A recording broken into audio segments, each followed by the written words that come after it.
Welcome to the Fit Vegan Podcast, the show where we help you optimize your health, fitness, and mindset on a whole food, plant-based lifestyle. My name is Maxime Sigouin. I am a former triathlete, powerlifter, bodybuilder, and basketball player, and I've been vegan for 9 years. I've also been able to coach over 350 vegans from 20 different countries to completely transform their bodies and their health. I'm excited for you to listen to today's episode. Let's get into the show. All right. Good morning, everyone, and welcome to another episode of the Fit Vegan Podcast. Welcome to a quick Fridays that I always want to make within 5 minutes, but I'm never able to do because I like to talk. So today we're going to talk about 5 ways to decrease your hunger when you're cutting, when you're in a fat loss phase, right? So being hungry is an inevitable part of doing a fat loss phase. It's normal. There's nothing wrong with that. There's nothing wrong with being hungry, right? We live in a society where we promote being full all the time, and we have an overweight society. And so every time you're going to encounter the feeling of hunger, not necessarily a bad thing, not something that you need to remedy right away, but I want to give you tips as you get lower into your calorie for your fat loss, because it is inevitable. It is going to happen, right? When you start off your fat loss phase, or I always like to say this, our number one complaint from a member, that it's too much food to eat when they start their fat loss phase. And eventually, depending on how much weight they want to lose, how lean they want to get, we do have to push the boundaries a little bit, and then hunger starts to kick in. And it's normal, right? We have to decrease your calories and increase your energy expenditure as we bring you through the process of transforming your body. So today I wanted to share 5 things with you that personally help me when I'm at the end of a cut and help me deal with hunger. So point number 1 is fasting, right? I get this question often. What are my thoughts on intermittent fasting? Am I for it? Am I against it? I think fasting is a great tool when you are in a calorie deficit.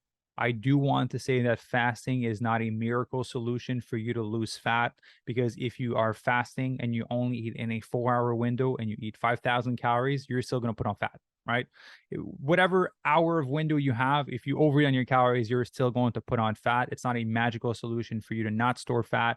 And is it going to help you burn more fat? Maybe 0.0000001% more, right? It's very minimal, not worth it. What's more important is consistency of your meals.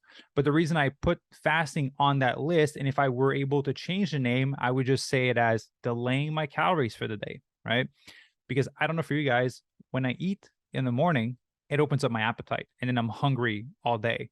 But I found that if I delay my food intake in the morning, I'm able to go a longer period of time without actually being hungry, right? I'm going to drink some water, kind of delay things a little bit, wait 3 to 4 hours, and then I'm going to start eating.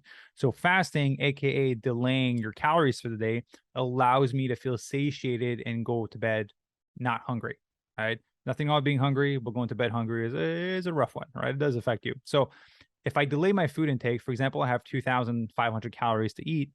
Well, 2,500 calories spread throughout the day from 6 a.m. to 7 p.m., that's not a lot of food per meal. But if I can eat from 11 a.m. to 6 p.m., for example, again, those are just windows. They're not like magical time blocks of time that you should be eating within. I'm just giving examples of what my day looks like according to my structure of calls and work. Well, then 2,500 calories within that amount of time allows me to have bigger meals. It allows me to have a bit more calories in the evening time so I can go to bed feeling full, right? Not being hungry. So number 1 is delaying your food intake, aka fasting. So point number 2 is more volume, right? Focus on more volume. Every meal that you're going to be making, add more vegetables, add more dark leafy greens, add some cauliflower, add some zucchini noodles, add some cauliflower rice. There's so many konjac noodles. Like there's so many things you can add to your meal that are extremely low in calorie that will drastically bulk up the volume of amount of food that you need to eat. That's why I mentioned our first meal plan for our members. They always say it's too much food for them to eat because they're now being introduced to what whole food plant-based is eating. When you eat whole food plant-based, you're eating foods that are really high in volume and low in calories, and therefore you get to eat an absurd amount of food to stay within your calories, right? Some of our members, that we have a lentil lettuce wrap, and if you're a member, you're probably laughing because you probably tried it before, but it's really filling. That's a lot of food for that meal. So focusing on volume. Again, adding more dark leafy greens. I used to make burritos back in the day with some tofu and a little bit of teriyaki sauce. And I would have a wrap. So if you have a wrap with tofu and teriyaki sauce, and you can put tomato, a little bit of lettuce, and then eat it like that. Or you can throw in some bell peppers, some onions, some mushrooms, 4 handfuls of spinach and dark leafy greens. Then your burrito goes from being 2 inches in diameter to like 6 inches in diameter. It makes it a big burrito, right? But all I did was probably add maybe 10, 15 calories, and a lot of it was fiber. I was able to eat a lot more food and feel more satiated. So focusing on voluminous food will make the world of a difference when you're in a cutting phase. So point number 3, caffeine, coffee, green tea, they suppress your appetite. I personally like to wait at least an hour after wake up time so I can let my natural cortisol rise up. But then about an hour after I wake up, I like to have a nice cup of coffee with a little bit of creamer in there. Again, I'm not fasting. I'm just delaying the bulk of my calories, a little bit of cream in there. And that will help suppress my appetite for another few hours. That way I can last until like 10 or 11. I don't currently do that now because I have more food to eat, so it's actually harder to eat more food. But when you're in a fat loss phase, it's a very helpful tool. Caffeine, green tea, anything with caffeine will help suppress your appetite. And again, I do have creamer in my coffee when I am cutting in the morning because I'm not technically fasting. I'm delaying the bulk of my calories. Fasting for medical reasons, for health reasons, amazing tool. There's a lot of science backing that up. In terms of fat loss, it's not a magical solution.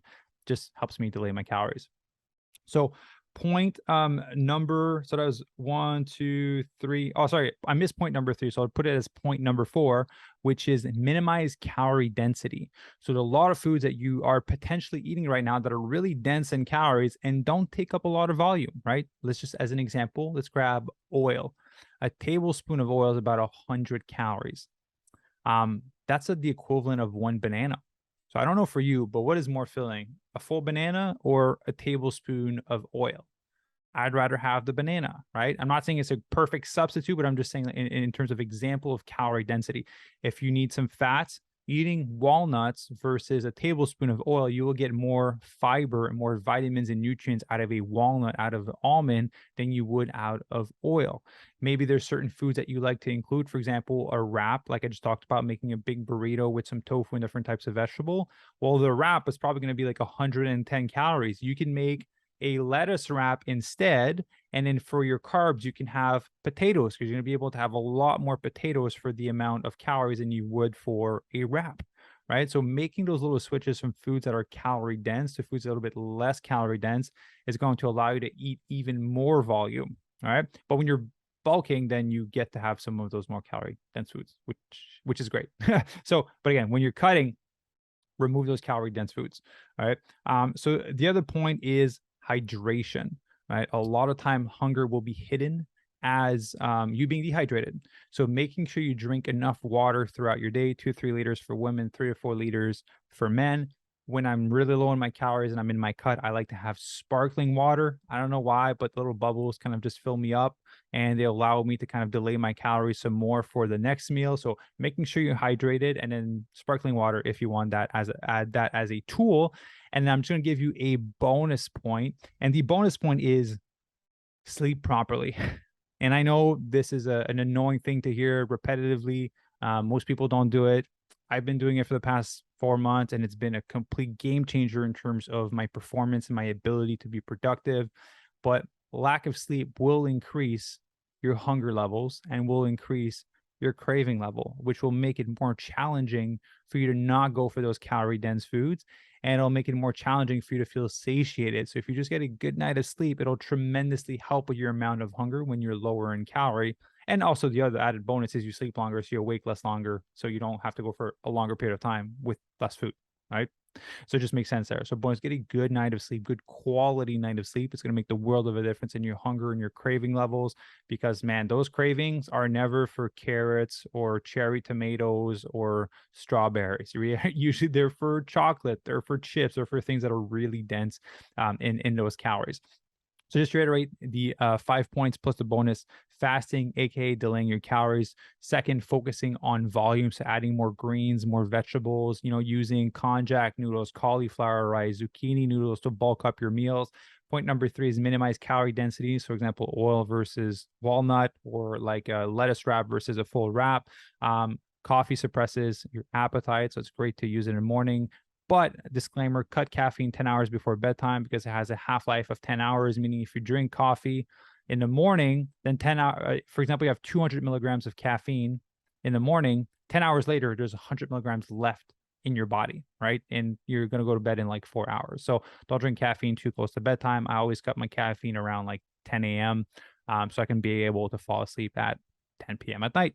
And then point number 5 is hydration, right? A lot of times hunger will be hidden as dehydration. So make sure you drink water. Sparkling water is a great tool. And then bonus one is get a good night of sleep. It'll make the world of a difference in your hunger and craving levels. So guys, I hope this quick Friday episode was quick enough. I think we're like it's past 10 minutes, but we're past 10 minutes. But I appreciate you guys always showing love for the podcast. If there's any specific topics that you'd like me to cover, any specific tips, series, and tricks for a specific issue that you would like me to cover, a guest you'd like to have on the show, feel free to send me an email, private message me on Instagram or Facebook. All the links will be in the show note. Also, if you're interested with working with our Fit Vegan Holistic Coaching team, there's a link down below for you to apply.